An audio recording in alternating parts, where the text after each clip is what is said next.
Good morning. It is going to be another hot, steamy one here today. We're going to be in the mid 90s. All you southerners that deal with this all summer, whew, I don't know how you do it. I guess you say the same thing when we're in the negative digits up here in the winter. So it's a warm one. Yesterday I had to take care of a chicken that was cannibalizing other chickens. Since I took care of that one yesterday, we have no more dead ones or ones with pecked butts in the chicken coops. Every once in a while, you get a chicken that likes to cannibalize other chickens. I don't know why, but if you figure out which one it is, you need to take care of it so that way it doesn't keep eating more of your other chickens. So, yeah, it's weird sometimes. It's just things you have to deal with. The chickens love getting moved to fresh greens daily. There's always new bugs and new grass every time you move them. And they'll choose that over grain until the bugs are gone. And then they want their grain.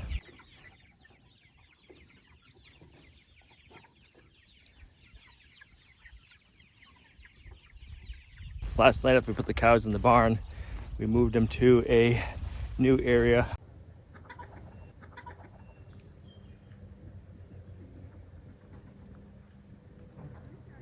I think that's a pretty nice pasture area we'll be moving them into.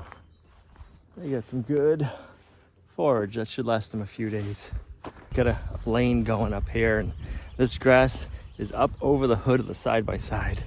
So they should like this area. We got the milking stand up there for them for shade. They got a couple of trees in the area and some awesome grass.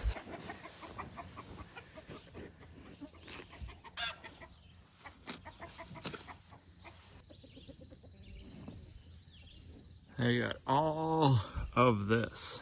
We were supposed to go pick up new livestock this week, but with this heat wave, it has been postponed.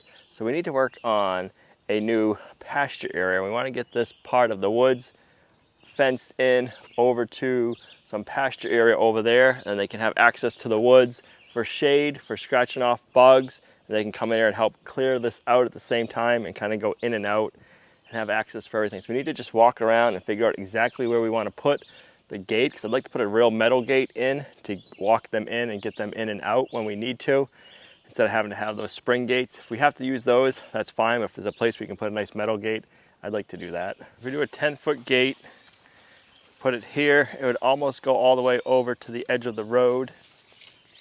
You have plenty of room right there. If we did a 12-foot gate, 12 foot would be right here. No, we can do a 10-foot or a 12-foot gate. It just depends on what they're gonna have in stock. So we're thinking this area right here looks pretty good for a gate. We'll put the post on that side. The gate will swing out. It'll block the roadway, either most of it or all of it. And then when we're leading them up, we can walk them up. The gate will be stopping them from going any further, and they can go right up and in.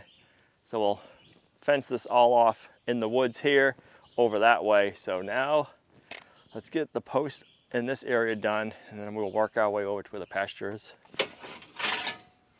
All right, so I'm gonna do this for now. I'm gonna plan on putting the post around there. And then over here-ish is where it'll end.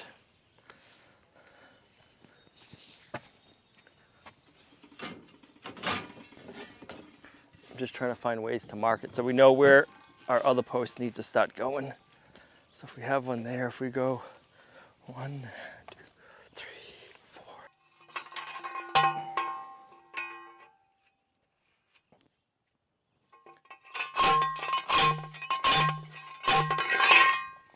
Next time we don't need as tall a T-post, but that's what they had in stock at the time, unfortunately.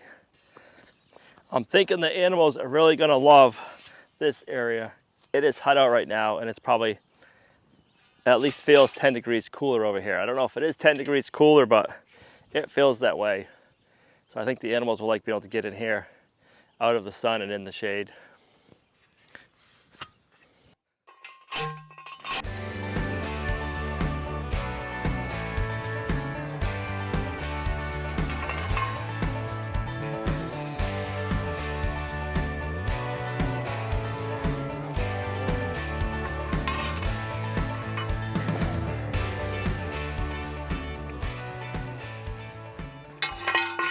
Trying to do 9 paces.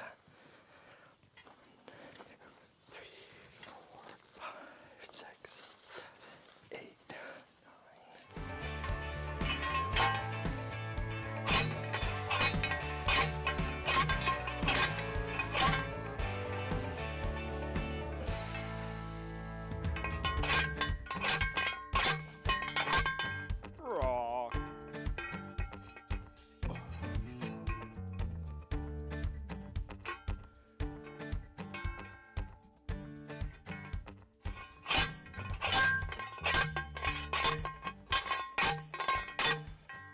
Will stay more this way, and they'll have all this area they can eat.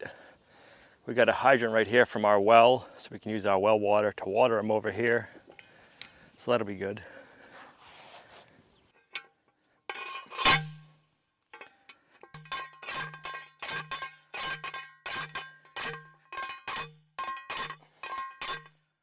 I might need to get my bug net. It is pretty buggy out.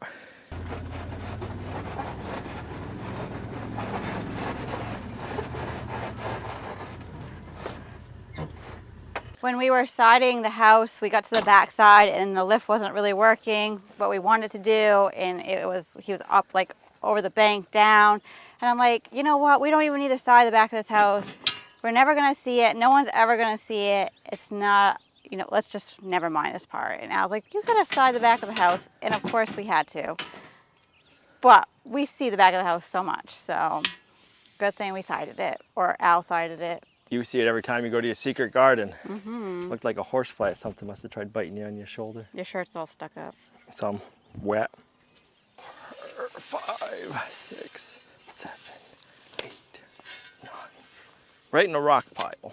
This weather is not fun to do anything in. Hot and humid. We got a little bit of rain overnight, so everything is wet, making it nice and humid.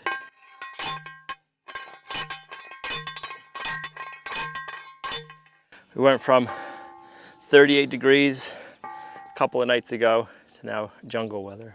Right. I think that's what makes it kind of hard is like I was in my insulated pants doing chores, and then then you gotta kind of be dressed so like everything is sticky and you feel disgusting. So I don't know. I just went from insulated pants to shorts and tank top, and that's even hard. So Right. it's just crazy how the weather changes so fast like that.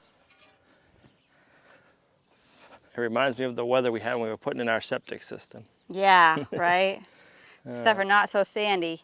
Not right. We were standing in sand, and I don't know if that was humid then, but it was hot. It was humid, I think. We drank lots of iced tea on that project. You forget about those things. You try to forget about them. It's like having a baby. You forget about the pain and you have another one. I say I couldn't tell you on that.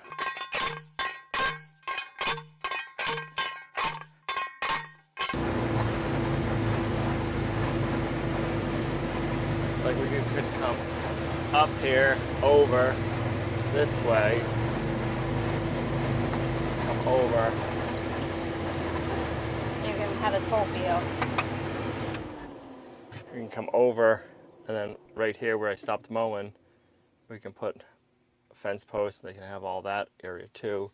We just gotta figure out where we go to down there. Yeah. And then do a straight run down the fence. Then we can do a straight run down the wood line. They can have all these woods, and they can have this pasture to eat. And then we can put a gate on that towards that side so we can open it up at some point. Right, or make it so we can add a gate later. We can always just put a spring gate for now. Right.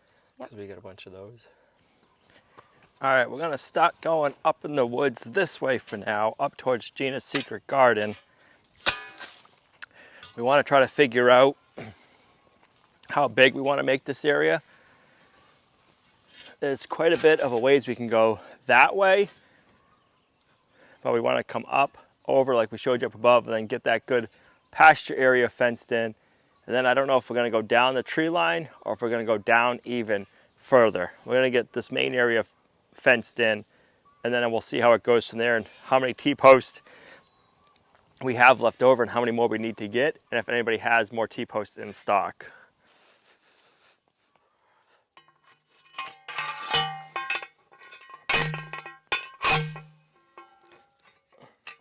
Another reason we want to get the livestock over here is we have a lot of tree stumps that have re-sprouted. This is a popple tree, and popple trees really re-sprout quite a bit once they've been cut. And this is really good forage for some livestock. So I am looking forward to getting the animals out here eating all this nice fresh greenery. Unfortunately, this one we're gonna have to knock back for now. It went too bushy before we could get any animals in here, so it'll be shorting out the fence. So I'll cut it back or just bash it back for now. And then hopefully in the future, the animals will keep it cleaned up. But that is really good forage for them.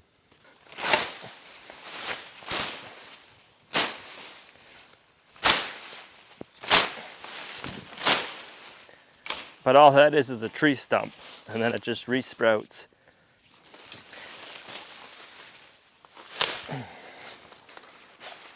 There we go.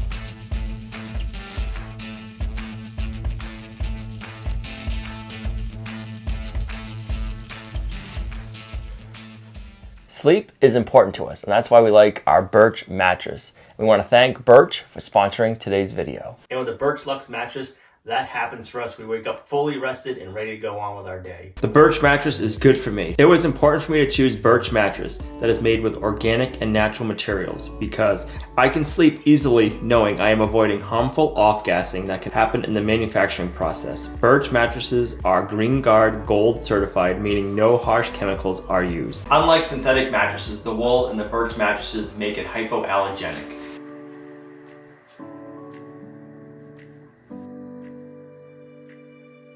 In addition to being a better mattress for me, Birch is committed to being a better mattress for the planet. Throughout the creation of their mattresses, Birch ensures that their materials are produced and harvested sustainably.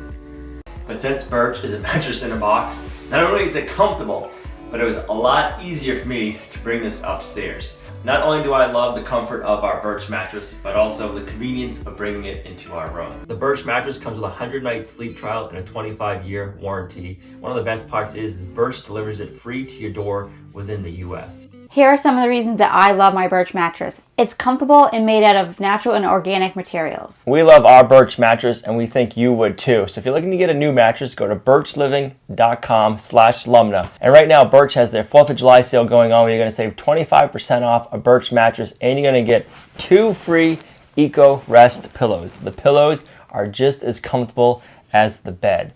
Thanks, Birch, for sponsoring today's video. Head on over to birchliving.com/Lumnah and get 25% off your Birch mattress and 2 free Eco Rest pillows. Now, let's get back to the video. So I want to try to go from here straight to that birch tree that has 3 leaders. Try to keep a straight line. And then we'll go from that birch tree back down. There's like a ditch or something over there. We'll follow that ditch all the way down, and then we got to figure out if we want to go to that big maple tree and down, or if we want to go further down to the pasture area over there and fence it all in. And I'm not quite sure. This is going to be, if we just did this area right here in these woods, you're probably looking at 2 or 3 acres. It's my guess. And if we go all the way down and do the rest of it, you're probably looking at 5 acres. So it'll be a good amount either way.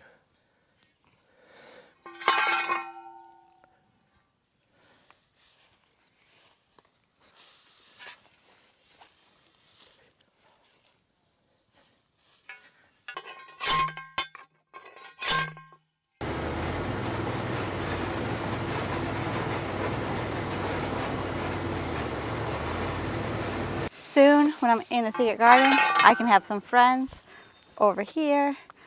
Maybe I'll be working in the secret garden. Maybe I'll just be chilling and enjoying it in my Adirondack chairs over here. But I can have some friends hanging out over here. That will be fun. One more to get to the end. That's exactly how many we have.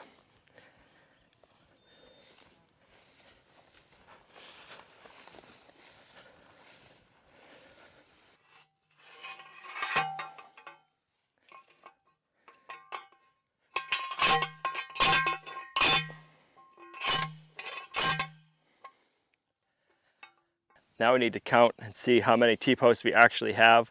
I put bundles in the back, I believe 4, which should be roughly 40 T-posts, but I don't think they were all bundles.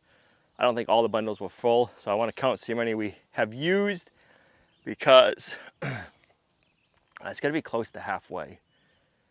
So if we figure out what we have, then I'll have to get some more. If we get a little bit more than what we have right now, we should be good. So we just got to go that way and then down. Maybe someday I'll know what it's like to drive T-post into good, not rocky soil. Because I bet you this project would go pretty quick if we didn't have all the rocks and having to keep moving the posts. But right now, we don't have that luxury. So we have 16, 17, 18, 19, 20, 21, 22, 23, 24, 25, wow. So the bundles that I grabbed were not all full because I grabbed 4 bundles. And I'm pretty sure they're supposed to have 10 in it. Maybe it's only 5 per bundle.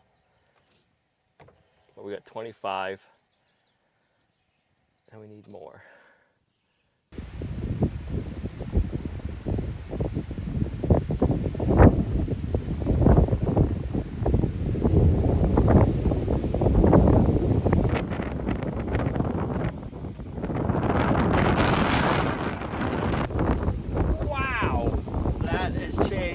Fast. I had to change my shirt. I was soaked. The rain's coming in. It's got to drop at least 10 degrees right now. That wind is crazy.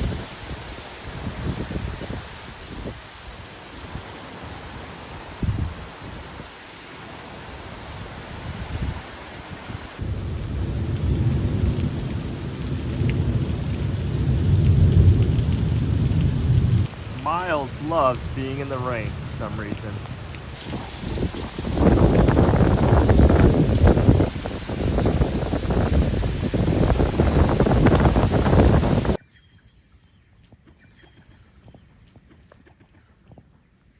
It's after the rain and it's later than usual, and the cows still don't want to come in tonight. I guess they're loving the new pasture we put them out on this morning. I'm gonna have to herd them down here and get them inside for the night so we can separate Cookie from Azalea, and then we can get milk in the morning. Look at this sunset. So beautiful. Look what else I just found. A whole clutch of eggs. Who's been laying their eggs over here? Huh? Who is it?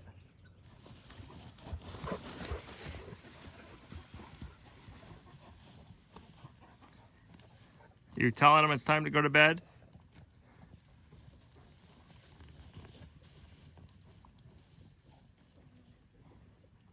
They're not listening to you, Brutus.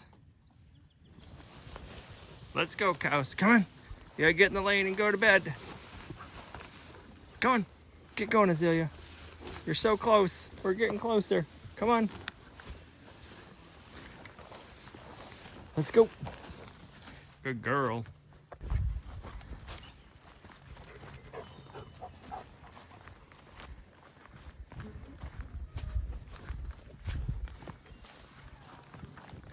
Azalea don't want him beating her. So we ended up getting about 1.5 inches of rain out of that crazy rainstorm last night. I ran out and I picked up a gate. They had a 12-foot wide or 12-foot long gate. And then I was able to pick up some more T-posts. I got 5.5-foot long T-posts this time. The ones we were using were 6.5 long, so that's what they had last time we needed T-posts. So it's gonna be nice to have a foot shorter T-post, be easier for pounding. We don't need 6.5 foot tall. So now we got to figure out if we still want the gate here or if we want to bring it up above. All right, so we changed our mind for a solid gate location. We were originally going to put it down here, but we decided here we'll put a spring gate and then we'll put a T-post on this side of the road. So when we want to bring the livestock up here, we can just put the spring gate across the road and then let them in. We'll put this gate up above, and then this gate will make it a lot easier. If we need to feed hay, we can feed hay up there and have a real solid gate to open all the time. The only time we'll really ever need this gate is when we're moving the livestock up and down. It'll be a lot easier to move them from here down than going way up there and having to walk them all the way down. So let's get up above, we'll get this unloaded and we can stop putting some more T-post.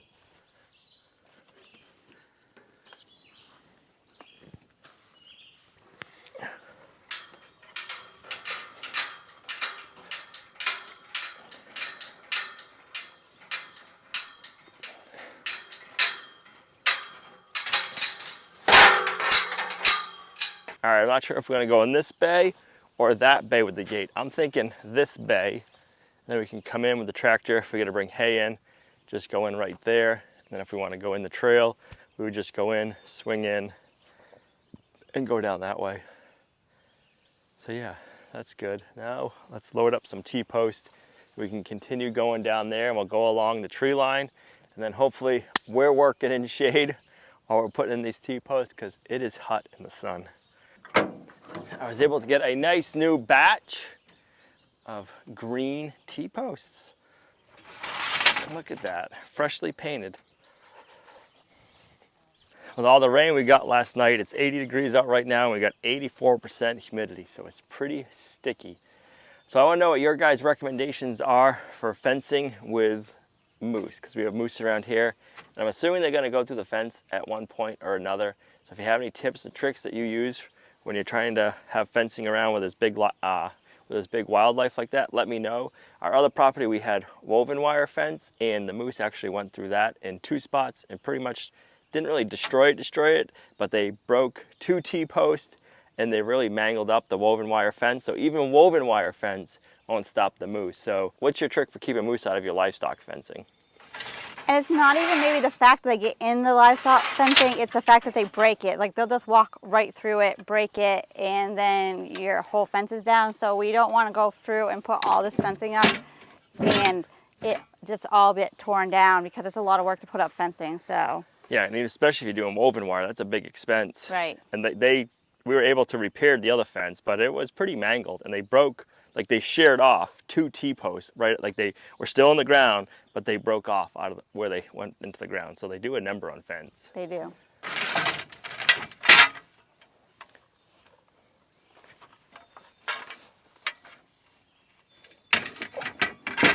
We got 5 bundles loaded up.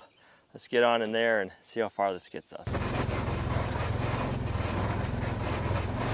What do you decide? Are we going down further? We're gonna see how this goes, and as we get down there, we'll decide if we're gonna just go down, and then when it hits the tree line, if we're going down the tree line, or if we're gonna go further down. I'd like to go all the way down past the tree line and then cut across, but we'll see how the T-posts go in the ground first. What's the matter? You didn't want to bring me a bug net? Do you want one?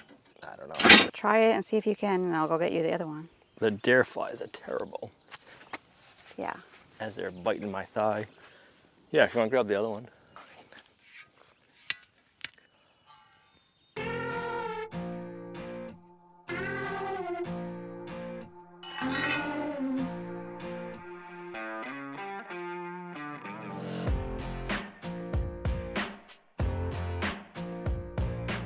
This is actually going to be really nice summer pasture because you got shade from this wood line, you got sun in the middle, then you get back into the woods and you got more shade. So they'll have a good area for eating pasture grass over there too.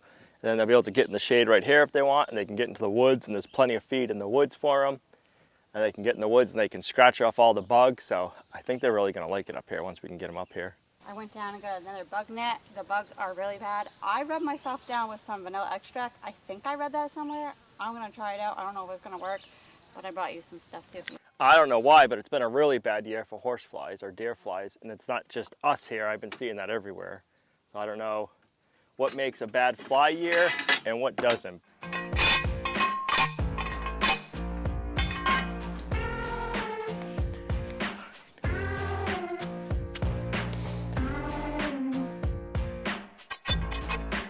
All right, let's move it down.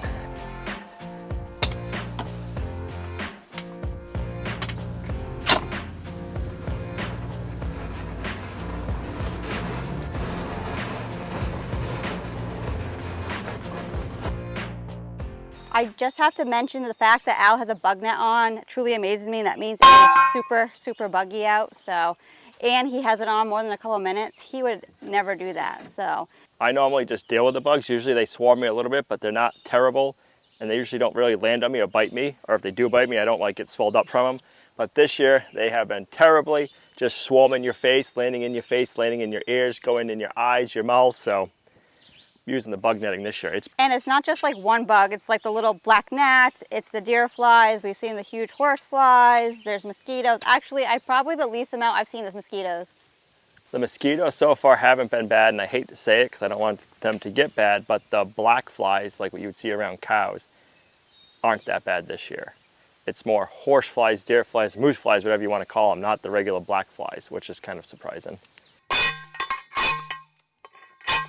I think we should open up a CrossFit gym and call it like fence post pounding, and we'll charge people a monthly membership fee. They can come here and work out every morning by putting fence posts in, and we can get paid for it. I think that's a pretty smart business idea.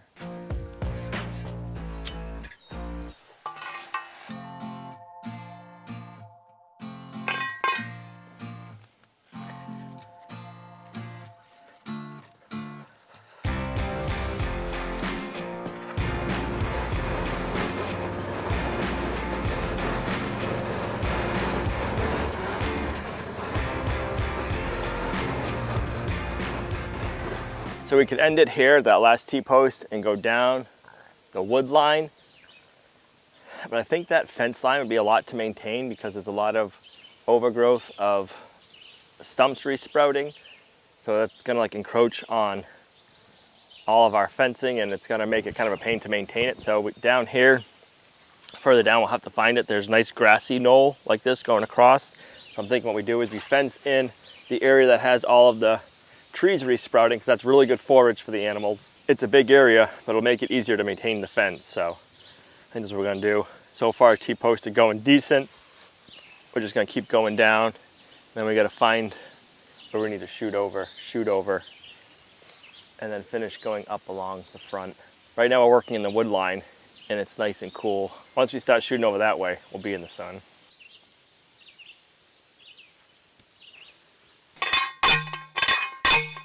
Not only will this pasture be good for shade and then have some nice sunny areas, but it also has all different kinds of forage, like Al said, and it's just different things.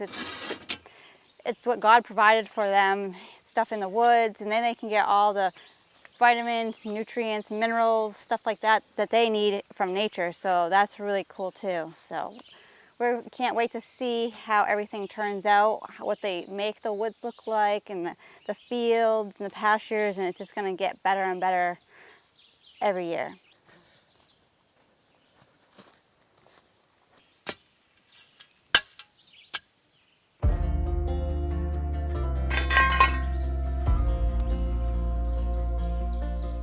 All right, I went past our crossway. I gotta put a post there, pull out those two, and then we can start going in here. Probably get, I don't know, 4 posts down, halfway across, and then we'll have to go grab more posts. I can finish getting those in, then we'll have to get on the other side and then start going up.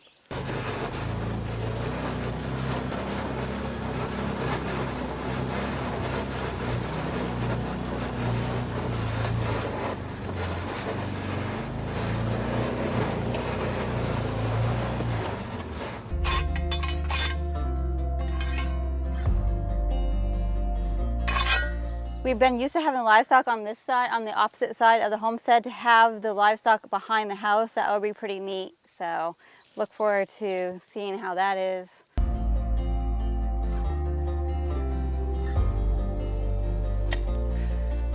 So these right here are gonna be who we're contending with. What? Oh, the big moose track. Some Moose Tracks ice cream. Sounds pretty good right about now. Oh, yes, it does. Moose Track ice cream was my favorite thing to have when I was pregnant with Olivia. I liked vanilla and chocolate Moose Tracks, so sometimes I couldn't figure out which one, so I'd have both. Yeah. And the night before you had Olivia, you had some, and then you went into labor and had Olivia. Yep. So I always tell everybody, have chocolate and vanilla Moose Tracks. If you can't make a decision, it'll put you into labor, you'll have your baby. It's all good. All right, that's as far as we're gonna come this way. So we're gonna walk back out, we'll get up, take the four-wheeler, we'll take the side-by-side up, come back down. We'll start where we left off over there and we'll meet up over here. All right, get this front section done and that'll be all the T-posts.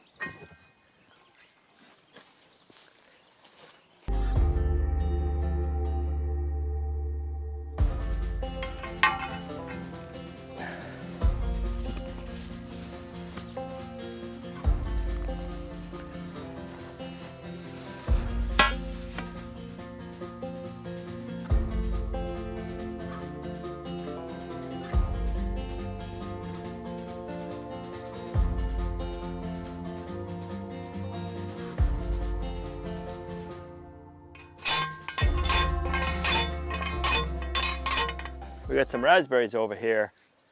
Up above at the top of the road, I bet you that patch is doing really good too. Right here. Do you see raspberries on it? Yeah, but they're not ripe.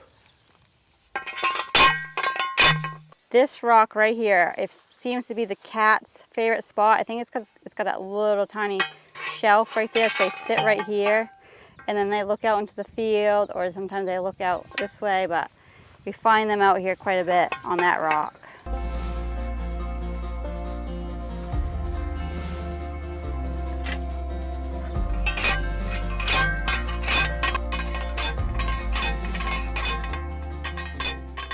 There we go. I like it. There's a dead tree over here. If you look past me, it looks, every time I look out the window, I see it. It looks like a longhorn skull out there on the top of the tree. You might think I'm crazy, but if you squint your eyes, you might be able to see it right there. T-post complete.